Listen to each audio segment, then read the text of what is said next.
پھر پاکستان میں اس وقت جو سیاست کے ڈائنامکس چینج ہو چکے ہوئے ہیں، اس میں تبدیلی آ گئی ہوئی ہے، ایک واضح تبدیلی آ گئی ہوئی ہے۔ میاں صاحب کو وہاں پہ اپنا اعتماد بھی جو ہے وہ دینا ہوگا، عوام کو اپنے ساتھ لگانا ہوگا، اور ساتھ میں جو سب سے بڑی بات یہ ہے کہ عوام اس وقت جو مہنگائی کی دلدل میں پھنسی ہوئی ہے اس سے نکالنا ہوگا۔ تو یہ اس طرح کے بڑے ایک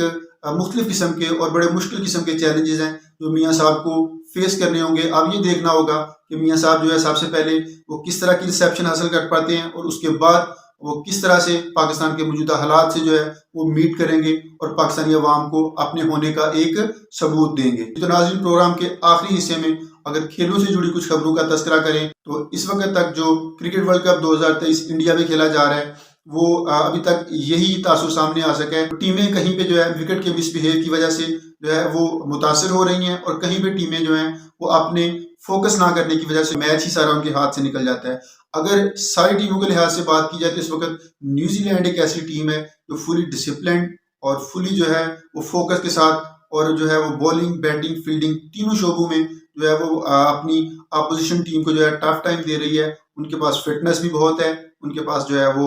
ٹیلنٹ بھی ہے، ان کا کمبینیشن بھی بہت اعلیٰ ہے۔ انڈیا بھی جو ہے وہ پوائنٹ ٹیبل پہ جو ہے وہ سر فہرست ہے، لیکن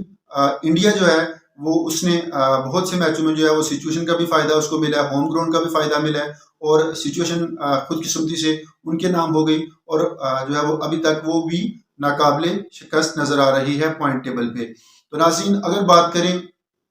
کہ جو انٹرنیشنل کرکٹ ایکسپرٹ ہیں انہوں نے دنیا کرکٹ کو اور پاکستان کرکٹ کو کس تناظر میں دیکھ رہے ہیں، انہوں نے بابر اعظم پہ کیا تنقید کی ہے۔ ہم نے اپنے پچھلے پروگرامز میں جو تنقید بابر اعظم پہ کی تھی، وہی جو انٹرنیشنل کرکٹ ایکسپرٹس ہیں انہوں نے وہی سیم الفاظ جو ہیں، سیم الفاظ کے ساتھ اور سیم جو ان کی نیچر ہے انہوں نے بیان کی ہے۔ آئیے آپ کے ساتھ گوتم گمبھیر کی جو بابر اعظم پہ تنقید ہے وہ آپ کے ساتھ ذکر کرتے ہیں۔ جی تو ناظرین، بھارتی کرکٹ ٹیم کے سابق اوپنر گوتم گمبھیر نے کہا کہ بابر اعظم کو اپنی اپروچ میں مکمل طور پر تبدیلی لانے کی ضرورت ہے۔ گوتم گمبھیر نے کہا کہ پاکستان کی اٹیکنگ بیٹرز کی ایک تاریخ رہی ہے، شاہد افریدی، عمران نذیر، سعید انور، عامر سہیل ان میں شامل ہیں، جبکہ پاکستان کے موجودہ بیٹسمین ایک ہی سٹائل میں بیٹنگ کرتے ہیں۔ جی تو ناظرین، آئی ٹی وی کے پلیٹ فارم سے ہم نے بھی آپ کو یہی خبر دی تھی کہ پاکستان کے جو موجودہ بیٹرز ہیں وہ ایک ہی سٹائل سے بیٹنگ کرتے ہیں، ایک ہی سٹرائک ریٹ سے بیٹنگ کرتے ہیں، جس سے پاکستان کو جو ہے وہ پاکستان کی کرکٹ ٹیم جو ہے وہ موجودہ ایرا کی جو کرکٹ ہے اس کو میٹ نہیں کر سکتی۔ انہوں نے مزید کہا کپتان کو ذمہ داری لینا ہوگی، جو نمبر 3 پر بیٹنگ کرتے ہیں اعداد و شمار کو دیکھنے کی ضرورت نہیں، لیگیسی ٹورنامنٹ جیت کر بنائی جاتی ہے، انفرادی ریکارڈ سے نہیں۔ انہوں نے کہا کہ وسیم اکرم نے ورلڈ کپ 1992 میں فائنل میں 3 وکٹیں حاصل کیں، وسیم اکرم نے 5 وکٹیں حاصل نہیں کی تھیں، لیکن آج بھی دنیا ان کو یاد کرتی ہے۔ انہیں اس لیے یاد کیا جاتا ہے کہ انہوں نے ورلڈ کپ جتوایا تھا۔ گوتم گمبھیر نے کہا کہ 2011 کے ورلڈ کپ فائنل میں مہیلا جے وردھنا سری لنکا کے جو مڈل آرڈر بیٹسمین ہیں، انہوں نے 2011 کے ورلڈ کپ کے فائنل میں ایک سینچری بنائی تھی، لیکن ان کو کوئی یاد نہیں کرتا، اور انڈین ٹیم کو یاد کیا جاتا ہے کیونکہ انہوں نے ورلڈ کپ جیتا تھا۔ لوگ جو ہیں وہ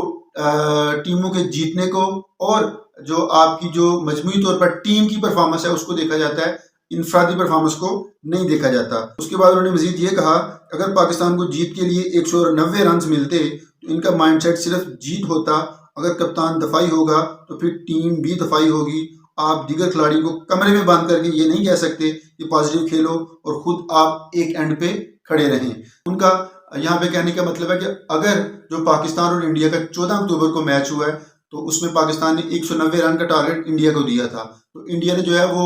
20 اوور پہلے چیز کر لیا، تو انہوں نے کہا کہ اگر پاکستان کو یہ ٹارگٹ ملتا ہے تو پاکستان صرف جیت کی طرف جاتا ہے، بھلے وہ 50ویں اوور میں ہی جا کے چیز کرتا۔ تو پاکستان کبھی بھی اس حکمت عملی کے ساتھ نہ کھیلتا کہ 190 کو جو ہے وہ جلدی سے چیز کیا جائے تاکہ اپنی رن ریٹ بہتری کی جائے۔ انہوں نے کہا کہ اگریسو کھیلنا ہوگا، کبھی بھی کپتان جو ہے بند کمرے میں ٹیم کو یہ سمجھا کر کہ آپ جو ہے وہ پازیٹیو کرکٹ کھیلو اور جو ہے وہ اچھے سٹرائک ریٹ سے کھیلو اور میں خود جو ہے ایک اینڈ پہ کھڑا رہوں گا، تو ایسے کبھی بھی ٹیم جو ہے وہ اگریسو نہیں ہو سکتی، ٹیم بھی پھر دفاعی ہو جائے گی۔ تو ناظرین، یہ پاکستان کے لیے بڑی قابل ستائش چیز ہے کہ ایک انٹرنیشنل کرکٹ نے جو ہے وہ پورے پاکستان کی کرکٹ کو کس طرح سے مینیپولیٹ کر دیا ہے، اور پاکستان کو جو ہے پاکستان کی اپروچ کو جو ہے وہ تھکا ہوا کہنا، یہ ہمارے کرکٹرز کے لیے بڑی شرمناک بات ہے۔ ان کو اپنی اسٹریٹجی ٹھیک کرنی چاہیے، ان کو اپنی پلاننگ ٹھیک کرنی چاہیے، اور کھلے دل سے کرکٹ کھیلنا چاہیے، اور وہ بیسٹ کھلاڑی ٹیم میں لے کے آنے چاہیے، اور ایک اچھا کمبینیشن بنانا چاہیے، جس طرح کہ نیوزی لینڈ اس وقت کمبینیشن کے ساتھ کھیل رہی ہے، اور ان کی ٹیم کو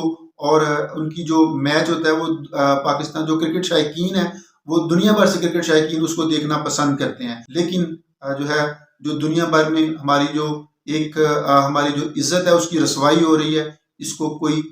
سمجھنے کے لیے یا دیکھنے کے لیے تیار نہیں ہے۔ جی تو ناظرین، آج کے پروگرام میں آپ فلسطین کی موجودہ صورتحال اور پاکستان کی سیاست کس قدر جو ہے وہ میاں نواز شریف صاحب کی آمد کے ساتھ متوقع ہے، اس کے ارد گرد گھوم رہی ہے، پاکستان کی جو کھیلوں کی خبریں ہیں وہ کس قدر دنیا ہے جو اس وقت بین الاقوامی لیول کے کھیلوں کے تجزیہ نگار ہیں وہ کس طرح سے پاکستان کو کس تناظر میں دیکھ رہے ہیں، یہ سب آپ آئینہ ٹی وی کے توسط سے دیکھ رہے تھے۔ آپ لوگوں سے گزارش کے ویڈیو کو شیئر لازمی کریں، اور اب چینل کو سبسکرائب کریں، جتنے بھی سوشل کانٹیکٹس ہیں اس میں ویڈیو کو لازمی شیئر کریں، تاکہ یہ جو ہمارا میسج ہے یہ ایک مناسب اور آپ کے توسط سے جو ہے وہ پوری سوسائٹی میں پھیل سکے، اور جس سے ہمارے کرکٹ کے معنوں میں جو حکام بالا ہیں ان پر یہ ایک تاثر پیش کیا جا سکے کہ ان کو کس طرح سے عوام کے جو جذبات ہیں، عوام کے جو اس وقت ڈیمانڈز ہیں، عوام جو جس طرح کی کرکٹ ڈیزائر کرتی ہے، پاکستان کرکٹ ٹیم کو اس طرح کا کھیل پیش کرنا ہوگا۔ اسی کے ساتھ اپنے میزبان محمد یونس علی نور کو اجازت دیجیے، ملتے ہیں اگلے اہم پروگرام میں۔